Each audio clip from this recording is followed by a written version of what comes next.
of the mighty Srivijaya Empire and the grandson of Rajasura, whom many call Alexander the Great.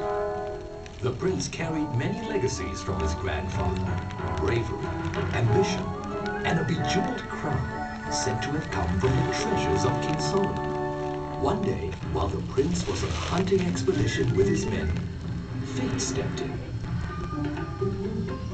The prince chased the wild stag up the hill.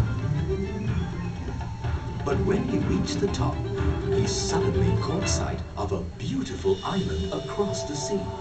He knew at once that he must go there. After preparations were made and provisions gathered, the prince addressed his men from the deck of his vessel. Today, we depart on a voyage of discovery, a voyage to create a new city that will endure the ages.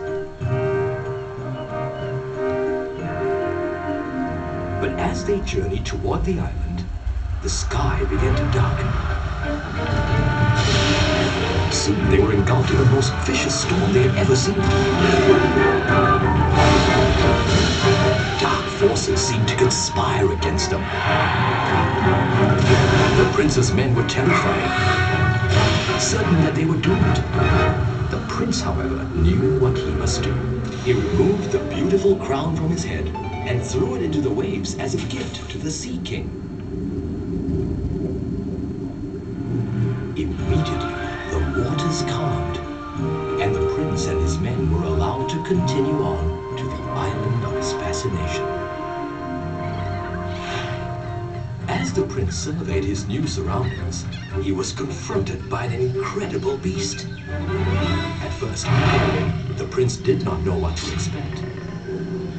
But when he looked into the lion's eyes, a moment of understanding and respect passed between them.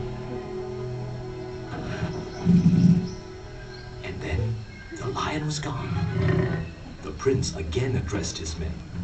In this place, I will build a city, the center of a great nation, and I will call it the Lion City, to honor the spirit of the beast who guards these shores. Henceforth, this land shall be known as Singapura. And that is how Singapore came to be. For centuries, Singapore has borne